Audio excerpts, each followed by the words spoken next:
Government সংকট হিসেবে স্বীকৃতি দিলে তারপরে আপনারা এগিয়ে আসবেন, কিন্তু তার আগেও তো আপনারা এগিয়ে আসতে পারেন। সরকার সহযোগিতা করার জন্য তো আপনাদের সংকট হিসেবে, জাতীয় সংকট হিসেবে স্বীকৃতি দেওয়ার প্রশ্ন কি খুব জরুরি কিনা, এটা একটা ব্যাপার।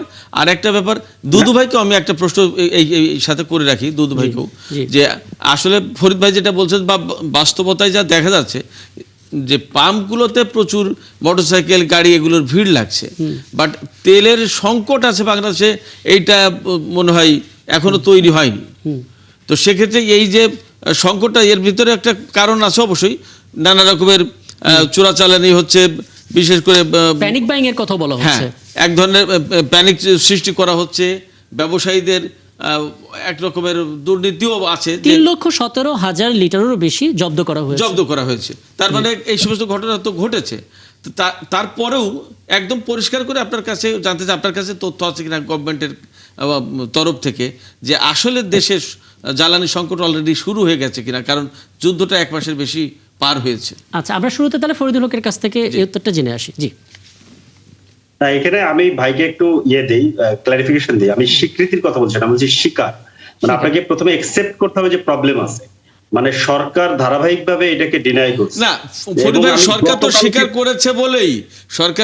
করেছে বলেই তো মন্ত্রী পরিষদে বৈঠক হয়েছে এবং সেখান থেকে সিদ্ধান্ত নিয়ে 6টার ভেতরে সমস্ত ক্লোজ করে দিতে হবে, আপনার শপিং মল, ব্যবসা কেন্দ্র ক্লোজ। এটা তো সরকার স্বীকার করেছে বলেই তো এই পদক্ষেপগুলো নিয়েছে।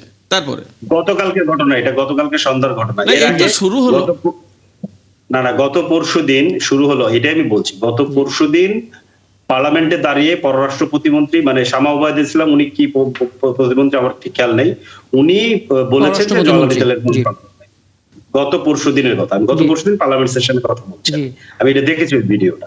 তো মানে আমি বলছি যে এটা আগে মানে যে কোনো প্রবলেম সলভ করার ক্ষেত্রে প্রথম কাজ হচ্ছে আপনাকে প্রবলেম যে আছে এটা স্বীকার করা।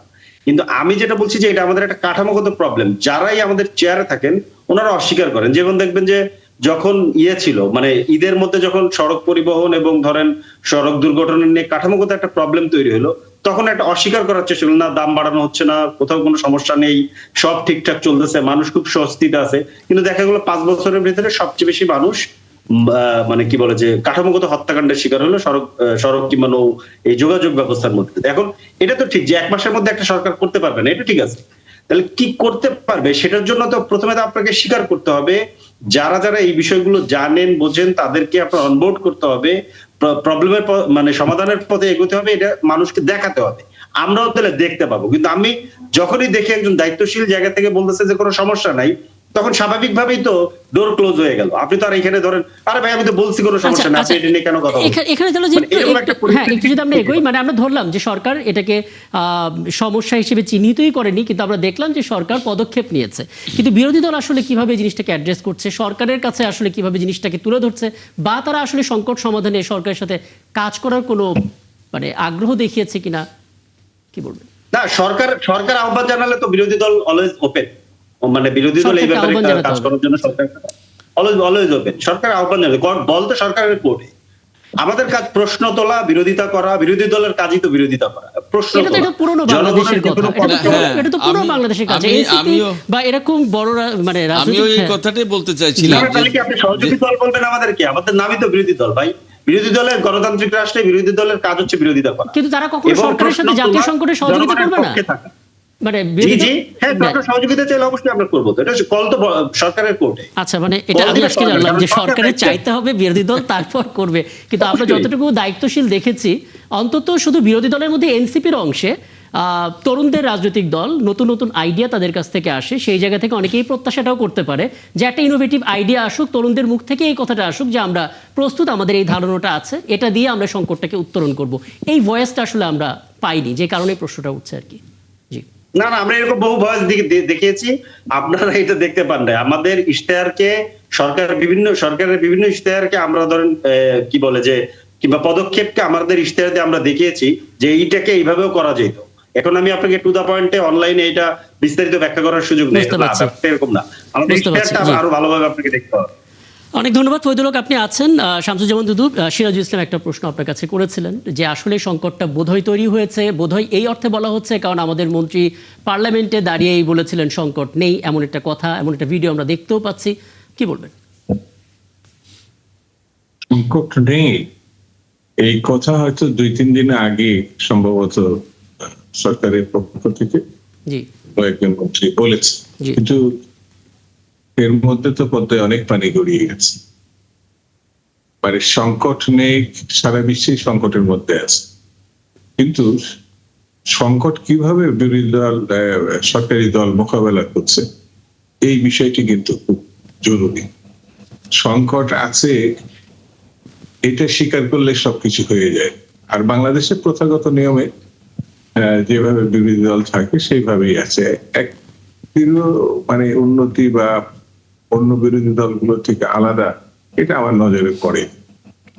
গণতান্ত্রিক রাজনীতিতে বা গণতান্ত্রিক ব্যবস্থাপনায় সরকারের একটি অংশ বিরোধী দল।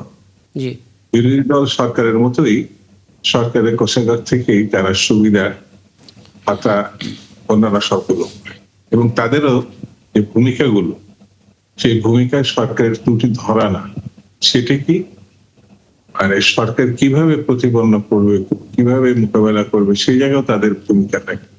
কিন্তু তারা যখন মনে করে আমাদের না ডাকলে আমরা করবো কি করে সহযোগিতা, টাকাটা কিন্তু কোনো ব্যবস্থা মানে প্রয়োজন নাই। যেমন পার্লামেন্টে যে ঘটনা প্রথম দিনই আমরা দেখেছি 24 থেকে মানে 48 ঘন্টার ভিতরে, সেটা 54 বছরের পার্লামেন্টের ইতিহাসে একেবারেই ভিন্নতম, একেবারে ভিন্ন রকম আমার কাছে মনে হয়েছে। জি জি আমি পার্লামেন্টে ছিলাম, সেই জন্য আমার কাছে মনে হয়েছে যে খাতোয়ারি হয়তো ঘটনাগুলো তৈরি করা। আপনার এই কথা তো অস্বীকার করার কোনো সুযোগ নাই, এখানে আলোচনা আছে। ইতিমধ্যে আমাদের একটা বড় সেকশন মানে অকটেন বা পেট্রোল ডিজেল মানে একেবারে অতীতের মতো এটা গোয়াল ঘরে নিয়ে যাওয়া হয়েছে। এটা মানে একেবারে ভয়ঙ্কর ভাবে মানে যে জায়গায় ক্রাইসিস সেই জায়গায় সেটা এবং আপনি মোকাবেলা যখন করা। শুরুতে বলছিলেন যে 17 বছরের দীর্ঘ জঞ্জাল, মাঝখানে 11 মাসের একটা বড় সময় এবং পুরোটা ধরলে 18 মাসের মতো সময় নানা সিদ্ধান্তের একটা দুর্বলতা, নানা কিছু জড়ো হয়েছে, যেটা আসলে এখন বড় আকারে মাথা ব্যথা হচ্ছে। এটা 1.5 মাসের মধ্যে আমি ধরে নিচ্ছি 1.5 মাসে অন্যান্যরা সবাই প্রত্যাশা অনুযায়ী হয়তো আরো বেশি কিছু করছে, কিন্তু সরকার একেবারেই উদ্যোগ নেয়নি, পদক্ষেপ নেয় নাই, এটা আমার কাছে বলে। বিশেষ করে অন্য যে কোনো সরকারের থেকে এই বর্তমান প্রধানমন্ত্রী তারেক রহমান আমার কাছে মনে হয়েছে একেবারে ভিন্ন একটা আঙ্গিকে ভিন্ন ভাবে উনি মানুষকে নিয়ে কাজ করার একটা চেষ্টা। সরকার তো আছে, মানুষের ভিতরে উনি ওনার নিরাপত্তা নিয়ে প্রশ্ন উঠেছে, কিন্তু এটা তিনি খুব বেশি আমলে নেন নাই, বরঞ্চ মানুষের মধ্যে নেমে হ্যাঁ দেখলাম তিনি সরকার এবং বিরোধী দল যদি অতীতের মতো বসে থাকে তাহলে পরিস্থিতি মোকাবেলা একটু কঠিন হয়ে যাবে। সাম্প্রতিক বাস্তবতার ভিত্তিতে আমাদেরকে এগোতে হবে। অনেক ধন্যবাদ, অনেক ধন্যবাদ। আপনারা দুজন আমার সঙ্গে আছেন এবং সিরাজুল ইসলাম, যদি আপনার কোনো প্রশ্ন না থাকে তাহলে আপনার কাছে আমি জানতে চাই কিছু একটা। আমি তো আমার যে প্রশ্ন ছিল আপাতত শেষ, তবে ফরিদ ভাইয়ের কাছে আমি আর একটা কথা জিজ্ঞেস করতে পারি, সেটি হচ্ছে যে শনিবারে মনে হয় শনিবার আমরা পরে সমাবেশটা, এটা তো সংবিধান সংস্কারের ব্যাপার স্যাপার এই সমাবেশটা, তাই না? দেখেন এই মুহূর্তে সংবিধান সংস্কারের ব্যাপারে যে সমাবেশ, এই সমাবেশের চেয়ে কি আমাদের জ্বালানি সংকটের ব্যাপার নিয়ে একটা সেমিনার করা বা গোল টেবিল আয়োজন করা বা সরকারের উপরে চাপ সৃষ্টি করা অথবা সরকারকে একেবারে যেচে গায়ে পড়ে গিয়ে পরামর্শ দেয়া, এইগুলো কি বেশি জরুরি ছিল না? দুইটাই জরুরি ভাই, কিন্তু মানে আপনারা একটা কর্তৃত্ববাদী শাসন ব্যবস্থা থেকে গণতান্ত্রিক শাসন ব্যবস্থায় যাত্রার যে লড়াই, এটা তো এমনি চলে আসবে ব্যাপারটা এরকম ভাবার কোনো কারণ নাই। এমনি শেখ হাসিনা যায় নাই, কর্তৃত্ববাদী ফ্যাসিস্ট শেখ হাসিনা লড়াই করে যেতে হয়েছে। এবং এটা একদম ধরেন আমরা চাইবো সবাই ঘরে বসে এমনি হয়ে যাবে, ব্যাপারটা তা না। অলরেডি গণরায়কে অস্বীকার করা, গণরায়কে চ্যালেঞ্জ করা, গণরায়কে নিয়ে হাসি ঠাট্টা করা, এই সবগুলো পার্লামেন্টে দাঁড়িয়ে হয়েছে। তো অতএব এই বিষয়টা খুবই খুবই গুরুত্বপূর্ণ মানে এই কোনটা বেশি গুরুত্বপূর্ণ কোনটা কম গুরুত্বপূর্ণ এই প্রশ্নটা তোলার মধ্য দিয়ে আসলে কর্তৃত্ববাদী মানে শাসন ব্যবস্থার যে চেহারা সেটাকে ঢেকে ফেলার একটা অপচেষ্টা করা হয় বলে আমরা মনে না করি। মানে আমি So, জনাব ফজলুল হক যদি এটাও ছোট যদি- করে একটা পয়েন্ট বলি, ধরুন আমরা মানে গণমাধ্যম কর্মীরা কোনো একজন র্যান্ডমলি একজন মানুষের কাছে গিয়ে জানতে চাইলাম যে ঠিক এই মুহূর্তে জুলাই সনদ বাস্তবায়ন প্রয়োজন নাকি এই জ্বালানি সংকট থেকে সমাধান চান, কোনটা আপনার তালিকায় সবার আগে রাখবেন? সবাই কিন্তু জুলাই সনদের কথা বলবে, কারণ তারা অবশ্যই সেই গণভোটে স্বাক্ষরটা করেছেন, কিন্তু এই মুহূর্তে সবার আগে দরকার জ্বালানি সংকট, অন্তত এই কথাটা তারা বলবে কিনা আপনার কি মনে হয়? না এটা খুব মানে এটা ধরেন সিম্পল, আপনি ধরেন আলোচনার দরজা তো খোলা আছে, এখন এই আলোচনার দরজায় গিয়ে তো আমরা এই প্রপার ইয়েটা পেলাম না, প্রপার রেসপন্স পেলাম না। যেভাবে গণভোটকে হাসি ঠাট্টায় পরিণত করা হলো, যেভাবে গণভোটকে প্রশ্নবিদ্ধ করা হলো, জনগণের রাগে যেভাবে উপেক্ষা করার চেষ্টা করা হলো, আপনার আবার জনগণের কাছে যাওয়া ছাড়া বিরোধী দলের সামনে আর পথ কি থাকে? আমরা তো অলরেডি 1 মাসের উপরে চেষ্টা করেছি পার্লামেন্টের দিনে, এবং এটাকে ল্যাপস করে দেওয়ার চেষ্টা করা হচ্ছে। আমি জাস্ট একটা কথা একটু দুদু ভাইয়ের একটা কথা একটু রেসপন্স করতে চাই। আমি ঠিক জানি না দুদু ভাই আসলে ওইটাই মিন করেছেন কিনা যে আমরা আমাদের বিরোধী দল যখন রাষ্ট্রপতির ভাষণের সময় যে ওয়াকআউট করছে ওইটাকে উনি মিন করছেন কিনা। আমি একটু ক্লারিফিকেশন যদি পাইতাম তাহলে আমার জন্য একটু বলতে সুবিধা হইতো। জি সেটাই। জি ওটাই মিন করেছেন ভাই? হ্যাঁ, জি। আচ্ছা ভাই, জি। এটা আমরা আপনাদের কাছ থেকে শিখছি। 2009 এর যে প্রথম অধিবেশনে ভালোগুলো আপনাদের শেখেন নাই, নিয়োগকৃত যে খারাপগুলো রাষ্ট্রপতি, শিখতে। আপনাদের কাছে শিখলে তো আমি আমাদের বলি ভাই, মানে অস্ত্র ধরতে হবে পাকিস্তানের পক্ষে। আমি- আপনি খারাপ আমি এক্সাম্পলটা শেষ নিয়ে করি আপনি ভাই। এত হ্যাঁ আপনাদের জন্য আমরা আমি শেষ করি।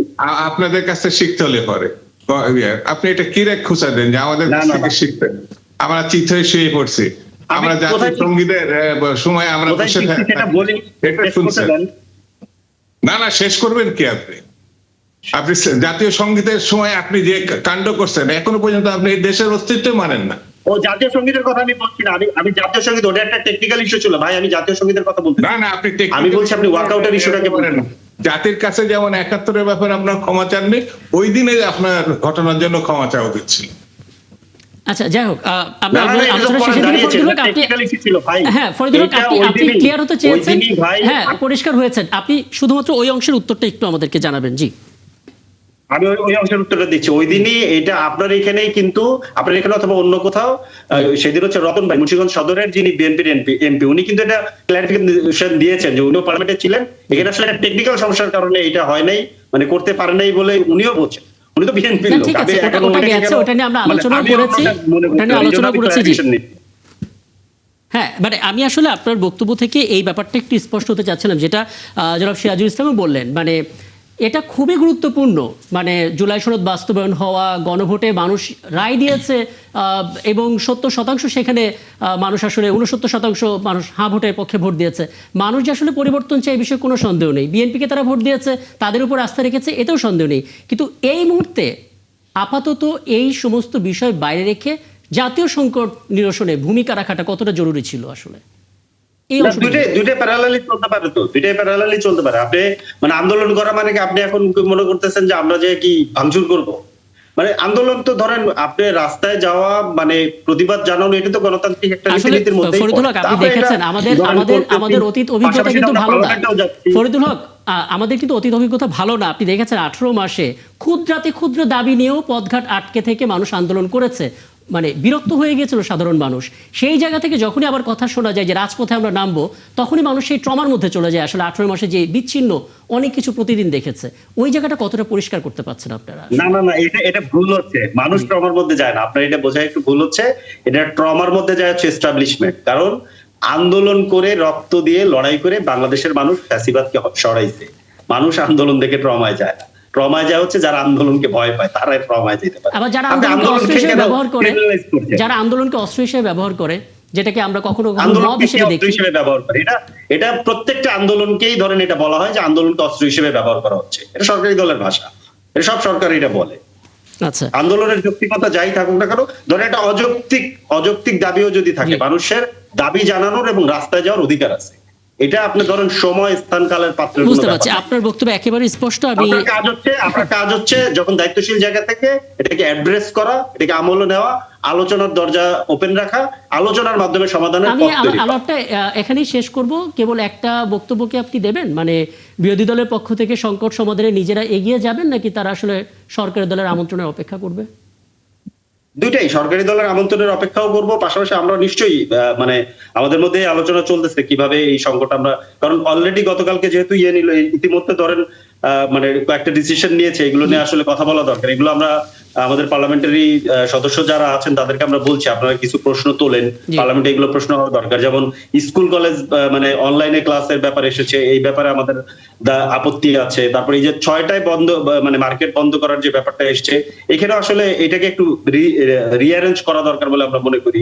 এগুলো নিয়ে আমরা পার্লামেন্টে আমাদের আসলে আমরা এটাই জানতে চাচ্ছিলাম, কারণ শক্তিশালী একটা বিরোধী দল থাকা মানে নতুন নতুন কিছু আইডিয়া আসা সংকট সমাধানে। আপনাদের দুজনকে অনেক ধন্যবাদ আমাকে